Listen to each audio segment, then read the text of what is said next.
Olá, aluno, aluna da Católica EAD. Seja bem-vindo a mais essa aula que nós teremos. Eu tenho uma alegria muito grande de poder compartilhar com vocês hoje um conhecimento fundamental para a sua formação profissional. Nós vivemos hoje uma crise ética sem precedentes no nosso país. Já tem algum tempo que temos discutido as pessoas nas suas casas, nos bares, nas igrejas, nas universidades, em todo lugar o tema da ética, ele realmente está em voga. E hoje nós vamos começar a ter um bate-papo muito bom, muito importante, muito interessante sobre esse assunto. Eu sou o Gidalti Guedes da Silva e o tema da nossa aula de hoje é a construção sociocultural da moral e a ética em filósofos antigos e medievais. Eu quero começar essa aula estabelecendo alguns objetivos de aprendizagem. Eu espero que você, ao final dessa aula, tenha compreensão do processo sociocultural de formação moral das sociedades humanas. Também que você consiga diferenciar os conceitos de moral e ética. Tem que saber diferenciar. Uma coisa é ética, outra coisa é moral. E 3, identificar contribuições da filosofia antiga e medieval para a ética enquanto uma ciência da moral. Eu espero que você conquiste esses objetivos. Vamos começar com algumas questões. Nada melhor que começarmos perguntando. E eu deixo para você, o que é o ser humano? O que nos caracteriza como seres humanos? Mais ainda, o que distingue o ser humano dos demais seres vivos? E eu peço que você preste bastante atenção. Olha só, veja a diferença entre o ser humano e os demais seres vivos. Do lado esquerdo você tem uma criança linda, ele é um ser biológico, tem uma completa dependência das gerações anteriores, isso é muito interessante. Não é determinado geneticamente em todos os aspectos. Isso é uma característica do ser humano. Por exemplo, que eu perderia a minha vasta cabeleira, isso já estava determinado geneticamente. Mas as minhas escolhas morais, algumas escolhas que eu tomaria no decorrer da minha vida, não estavam determinadas. As decisões que você toma não estão determinadas geneticamente. Isso é muito importante. Ora, o ser humano também tem a capacidade de compreender e significar, de dar sentido ao mundo no qual ele vive. Nós vivemos nesse mundo tão bonito, tão repleto de possibilidades, e nós começamos a dar sentido, nós começamos a refletir por que vivemos aqui. Essa é uma capacidade do ser humano. Por isso, além de sofrermos as influências do meio em que vivemos, mas nós também temos a capacidade de produzir algo novo. O ser humano não é determinado absolutamente pelo contexto. Ele tem a possibilidade de se emancipar. Ele tem a possibilidade de fazer crítica do mundo que está ao seu redor e construir novas possibilidades de ser nesse mundo. Já à direita, nós temos a tartaruguinha, essa foto tirada lá do Projeto Tamar. Ora, a tartaruguinha é um exemplo maravilhoso, né, de um ser que é determinado biologicamente. E essa determinação biológica é tão forte que ele tem uma certa autonomia. Sim, uma autonomia das gerações passadas. Ele nasceu, saiu da casquinha dele, do ovinho, e aquela tartaruguinha já procura o mar. É muito interessante, se você ainda não conhece, procure alguma coisa no YouTube, procure alguns vídeos mostrando esse trajeto da tartaruguinha marinha, né? Que ela sai do ovo e ela já procura o mar. E isso está nela, é uma determinação genética, instintiva, está nela. É diferente do ser humano. Uma criança, um ser humano, um bebezinho, sem o amparo das gerações anteriores, ele nada seria, do ponto de vista de construção da sua subjetividade. Ele caminharia muito pouco. Costumo dizer que aquela questão do menino lobo é realmente uma lenda, porque tivemos casos reais de crianças que foram cuidadas, zeladas por lobos, e essas crianças não conseguiram desenvolver a capacidade cognitiva que você tem, que eu tenho. Nós, inclusive do ponto de vista cognitivo, dependemos dos estímulos externos, tá certo? Veja, então há uma diferença clássica entre ser humano e os demais seres vivos. Eles são determinados geneticamente, biologicamente. Enquanto que o ser humano, sim, temos uma dimensão biológica muito forte, porém, a vida, as relações sociais, a influência da cultura, ela nos traz um impacto muito grande na formação da nossa subjetividade. Por isso, para compreender o ser humano, é preciso ter um olhar holístico. O ser humano precisa ser compreendido na sua integralidade. Tem pessoas que querem entender o ser humano só de um lado, como econômico, um determinismo econômico. Não vai dar certo. Outros querem entender somente pelo viés da psicologia. Também não vai dar certo. Nós precisamos compreender o ser humano na sua inteireza. E isso é o belo. Olha que tela linda que eu coloquei para você aqui agora. Veja, há um ciclo aí, vários aspectos.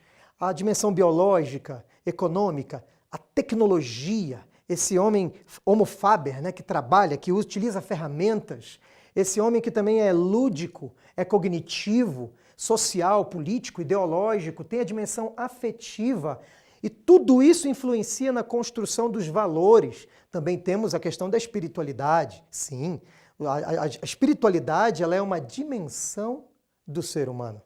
Nós temos o sagrado e o profano e diversos elementos que se constituem, que se fazem no nosso ser, e essa é a dimensão da espiritualidade, muito importante, porque aquilo que consideramos sagrado também determina nossas escolhas, também determina o que consideramos correto. A moral tem a ver com todas essas dimensões da vida humana. Outra questão importante é, veja, já sabemos que o ser humano ele tem que ser compreendido na sua inteireza. Sabemos que o ser humano ele tem condições biológicas, mas ele não é determinado puramente por essas condições. A cultura, o meio que nós vivemos, começa a nos influenciar. E aí nós compreendemos o que é o processo de socialização. O processo de socialização ocorre quando aquela criança é inserida no mundo dos adultos e ela sofre diversos impactos. A família, a comunidade, a religião, a escola, o trabalho, as mídias hoje, muito importantes nisso, também os ciclos de afinidade. Todos esses ciclos, todas essas culturas começam a nos impactar e começamos a absorver esses valores, a absorver esse jeito de ser humano. Nós aprendemos a ser humano com as gerações anteriores. Isso é muito forte, inclusive Durkheim fala sobre isso quando ele descreve o fato social. Ele diz que sempre o coletivo, de algum modo, vai imperar sobre o indivíduo. O coletivo vai impor ao indivíduo a maneira dele ser. Então cabe ao indivíduo somente a mera adaptação. Essa é uma forma de ver. Veja, não podemos negar o fato social ou essas influências, o impacto da cultura sobre cada indivíduo. Porém, não podemos também cair no equívoco de dizer que o indivíduo não tenha condições de se emancipar, que o indivíduo não tenha condições de dizer, olha, eu entendo, eu estou refletindo e percebendo esse mundo que está me impondo um comportamento. Esse mundo me impõe um modo de ser, um valor, mas eu não quero esse valor. Eu decidi ter uma nova postura e isso é fundamental. Fundamental. Ok? Por isso nós temos de um lado o fato social, forçando o ser humano à adaptação, e do outro lado nós temos essa capacidade de emancipação, essa busca de autonomia do indivíduo. E o fato social, a adaptação, a cultura que nos impõe um modo de ser, que nos impõe valores, costumes, está relacionado à moral, enquanto que o desejo de emancipação, o desejo de refletir conscientemente, criticamente acerca da realidade, nos impulsiona, nos aproxima da ética. Por isso que Marilena Chauí, ela diz assim, leia comigo, toda cultura e cada sociedade institui uma moral válida para todos os seus membros. Culturas e sociedades fortemente hierarquizadas e com diferenças de castas ou de classes muito profundas podem até mesmo possuir várias morais. No entanto, a simples existência da moral não significa a presença explícita de uma ética, entendida como filosofia moral. Isto é, uma reflexão que discuta profundamente, que problematize e interprete o significado dos valores morais. É por isso que eu fico perplexo quando eu olho muitas vezes para as pessoas e percebo que determinados comportamentos sociais levam as massas e as massas vão sendo conduzidas por esses comportamentos e é difícil achar um que olhe para o lado e pergunte: por que eu estou caminhando nesse sentido? Só porque a multidão me empurra, eu também vou caminhar para esse lugar? Será que eu não devo criticar, duvidar se realmente esses valores que estão sendo impostos a mim pela cultura são os valores que eu devo obedecer, que eu devo seguir? Isso é muito importante para esse amadurecimento ético, para esse desenvolvimento moral. Trago também uma contribuição muito importante de Lawrence Kohlberg. Lawrence Kohlberg era um psicólogo que estava preocupado em compreender como que o indivíduo se desenvolvia do ponto de vista moral. Ele era um discípulo de Piaget, mas ele não acreditava que a moral evoluía naturalmente com a evolução cognitiva, com o desenvolvimento cognitivo. Para ele, o desenvolvimento cognitivo do ser humano estava separado do desenvolvimento moral. E é interessante, Kohlberg, ele diz pra gente que o ser humano vive 3 estágios de desenvolvimento moral. O primeiro estágio é o da heteronomia, mas é um estágio egocêntrico. Nessa fase, o ser humano pode até obedecer às regras, mas ele obedece porque tem medo de uma punição ou obedece porque quer um prêmio. Isso é muito comum nas crianças, muito comum. Também é muito comum, inclusive, em condicionamento comportamental dos animais. Agora, veja, fazer as coisas só porque eu tenho um benefício ou porque tenho medo da punição. Por exemplo, eu sei, isso não deve fazer parte da sua vida, nem da minha, mas aquele aluno que vai colar na prova ou não colar na prova. Ah, eu não vou colar porque alguém está olhando e eu vou ser punido. Nessa hora você está sendo egocêntrico. É um estágio moral muito pequenino, digamos, imaturo. É uma imaturidade moral. A outra fase é a heteronomia, mas dessa interpessoalidade. Também é uma fase de heteronomia, só que quando a pessoa está admirando, ela olha para a lei e ela admira a lei. Não, por que você não cola na prova? Porque não é certo. Não é correto colar na prova. Então eu não vou colar.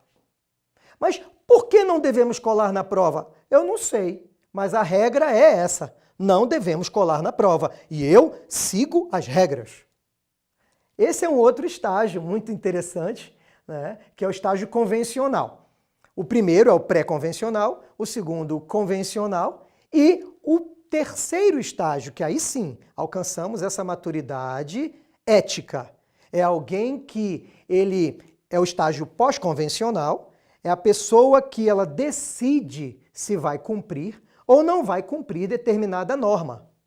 E essa decisão não é baseada no interesse mesquinho, também não é baseada na pura subserviência e obediência às leis. Não. É alguém que consegue ponderar, analisar, fazer crítica acerca da moral. E aí, após essa crítica, a pessoa vai julgar, decidir. Olha, realmente eu compreendo que não devo colar, porque isso seria negar a verdade acerca do meu processo avaliativo. Eu devo ser verdadeiro, eu devo ser justo comigo mesmo, transparente comigo mesmo e também com os meus professores que me avaliam. Veja, tomar decisões baseadas em princípios e que você usa esses princípios para refletir, considerar acerca da prática, acerca da moral. E é esse o desafio que eu faço a você. Não seja uma pessoa que simplesmente vive a vida e que repete as coisas que os outros fazem. Seja alguém que vai realmente fazer uma crítica da moral e vai considerar, devo ou não devo tomar essa decisão? E essa é a diferença entre moral e ética.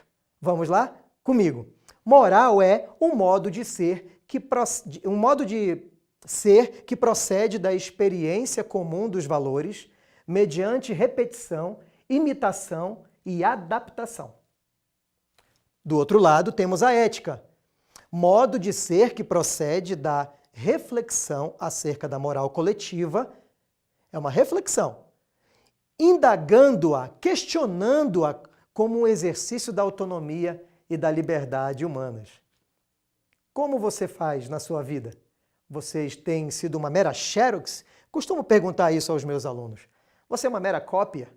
Ou você tem uma identidade construída a partir da sua capacidade de autonomia, de reflexão? Pense sobre isso. Agora, vamos lá. Próximo passo. Já estabelecemos aí essa relação entre os processos sociais e como que esses processos sociais vão formando por meio das pactuações coletivas, por meio desses contratos sociais, nós vamos consolidando os valores morais de uma sociedade, de um grupo.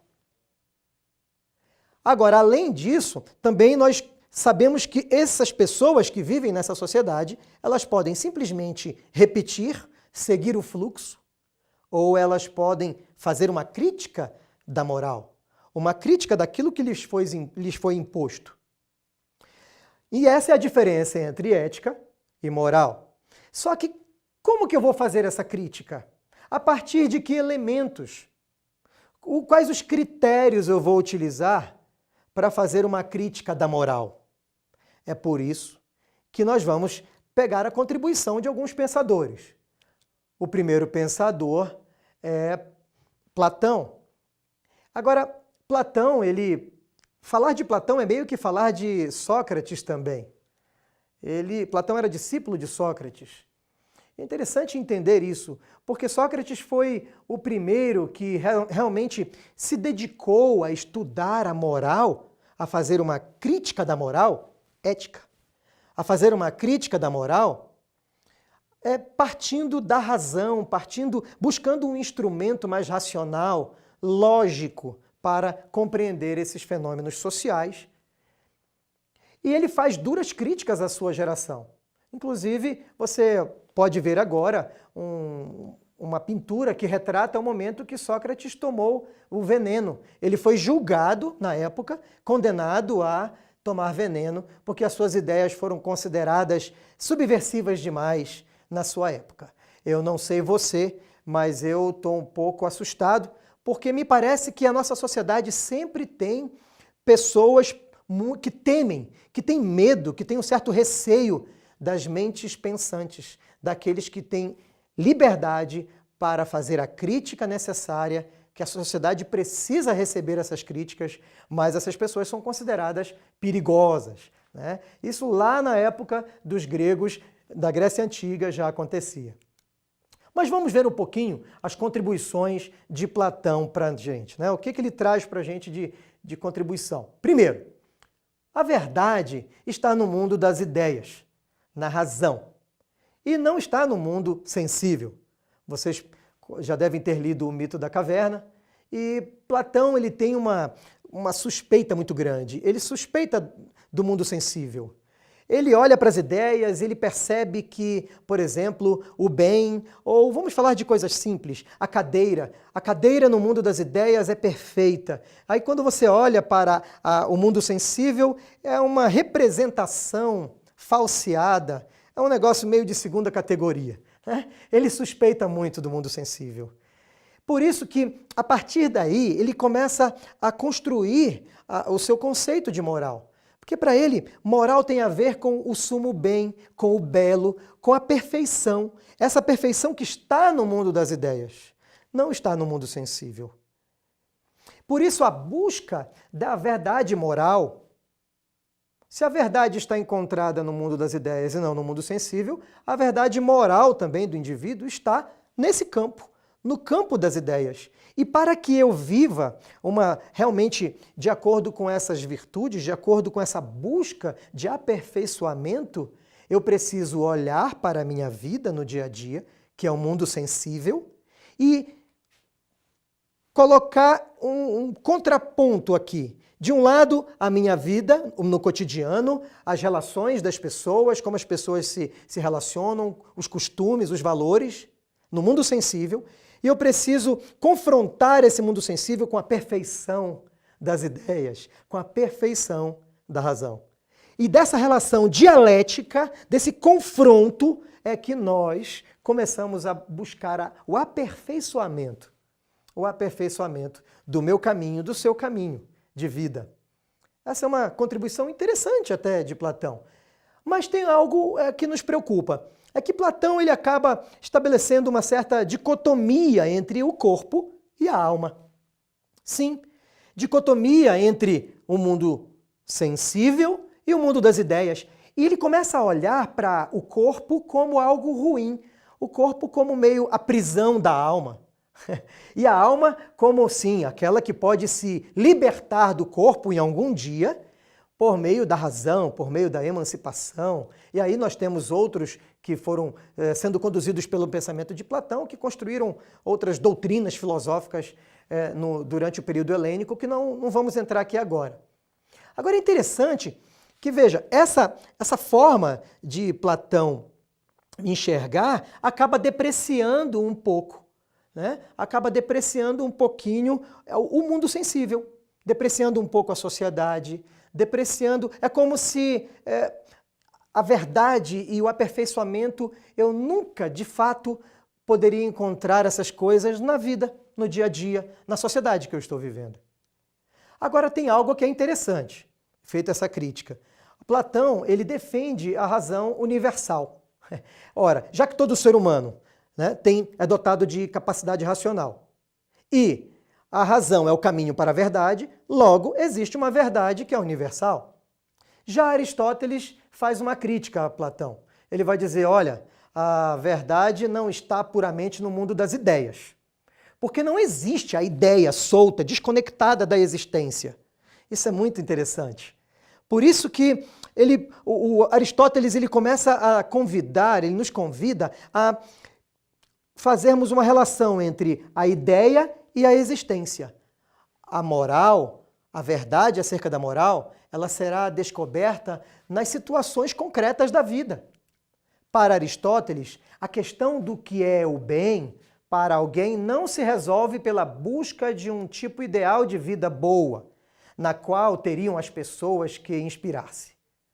Por mais que se possa considerar que um modelo de vida que se ligue à natureza racional humana seja mais propício ao pleno desenvolvimento do caráter, o bem para a pessoa é sempre decidido em situações já dadas, numa determinada cultura, num determinado tempo histórico, enfim, no horizonte de um determinado ethos. E aí, numa teoria geral do bem, aí sim, uma teoria geral do bem pode oferecer respostas mais adequadas ou respostas mais contextualizadas.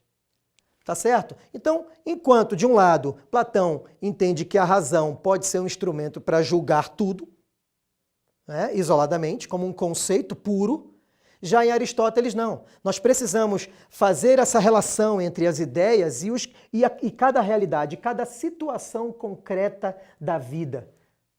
Mas vamos ver em Aristóteles dois tipos de virtude que ele considera muito importantes. Primeiro, as virtudes éticas.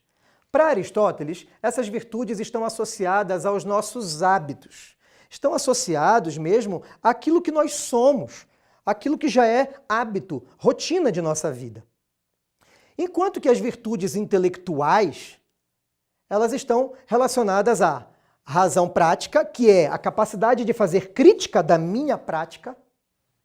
Razão prática é a capacidade de fazer crítica da minha prática, é uma atitude reflexiva. Enquanto que a razão teórica é essa busca, não de olhar para a minha própria prática, para a minha própria vida, para a vida da sociedade, mas olhar para os conceitos. Aí sim, buscar determinados conceitos universais que sirvam de parâmetro para que essa crítica da moral seja feita com mais eficácia, seja feita com mais consistência. Vamos para um outro autor, já na Idade Média, Santo Agostinho. lá no século IV e V. É interessante isso. Santo Agostinho, ele acabou sendo influenciado pelo pensamento de Platão. Ele se apropria de elementos da filosofia de Platão para construir uma ética cristã.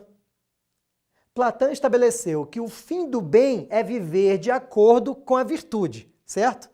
O que pode conseguir apenas quem conhece e imita a Deus, e que tal é a única fonte de sua felicidade. Veja, aquelas ideias que antes eram atribuídas a uma razão fundamental de todas as coisas lá na Grécia, para Agostinho, Deus é a origem de toda essa felicidade, é a origem desse bem que pode brotar em nós por meio da graça, da ação graciosa de Deus. Agora, é interessante que Agostinho, ele também compara o mundo das ideias com as coisas celestes, enquanto que a natureza e o nosso mundo cotidiano começa a ser percebido como algo mais pecaminoso, como algo menor. Do mesmo jeito que Platão, ele tem uma certa suspeita para com o mundo sensível, também Agostinho tem uma certa suspeita para com o pecado, para com a nossa realidade temporal. E ele não acredita que nessa realidade temporal nós possamos realmente desfrutar de gozo, de felicidade.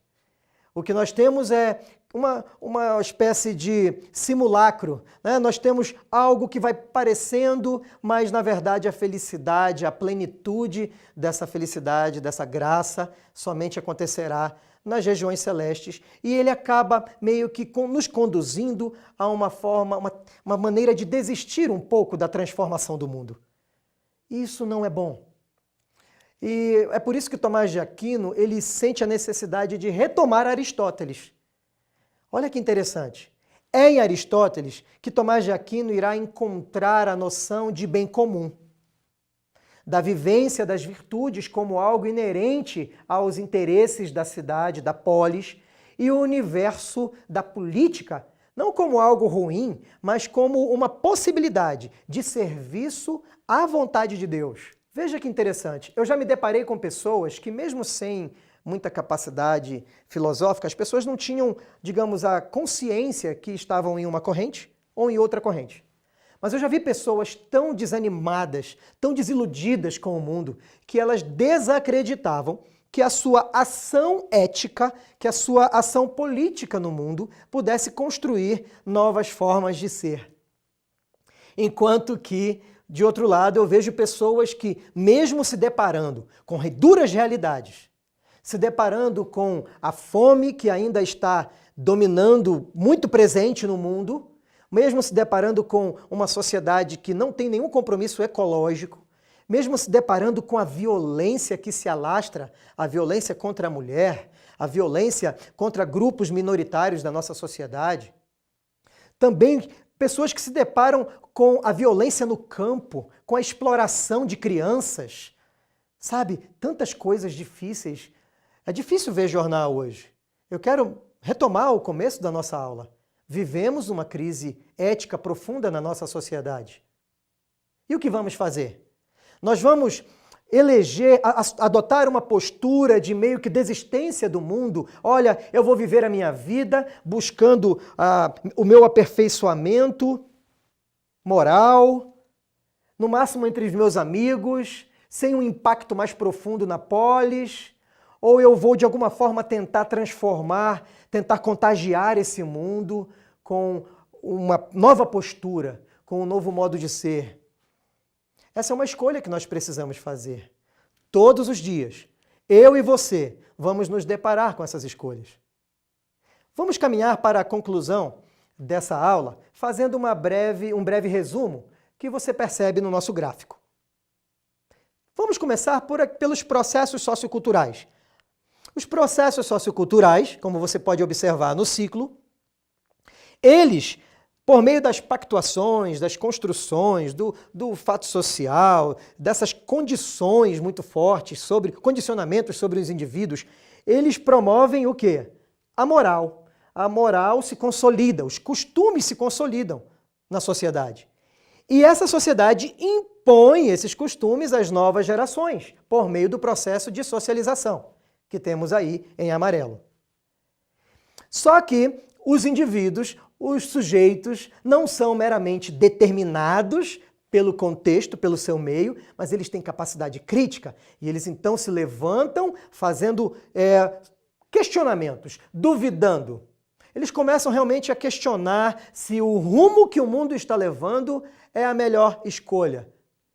Depois desses questionamentos, eles começam a... Nós temos aí vários sociólogos que explicam isso. Porque essas pessoas que questionam geralmente têm um carisma, têm uma capacidade de liderança, e eles começam a contagiar grupos, e esses grupos se fortalecem no meio da sociedade, e aí esses indivíduos tomam força e eles decidem se eles vão buscar mudança ou se eles vão buscar a mera adaptação ao mundo que já estava. Interessante quando esses grupos começam a buscar mudança e eles novamente voltam para os processos socioculturais e ali tem tensões entre grupos com opiniões diferentes. É muito interessante. A sociedade humana é linda. Essa capacidade que nós temos de construir os consensos à luz a partir do contraditório. Pessoas pensando diferentes, discutindo, debatendo, isso não é ruim. Isso é o que há de mais belo na nossa sociedade, porque assim se constroem as sociedades democráticas. Eu convido você a se debruçar nos estudos sobre esse tema. Temos muito ainda a caminhar juntos. Foi uma alegria estar com você aqui e nos vemos na próxima aula.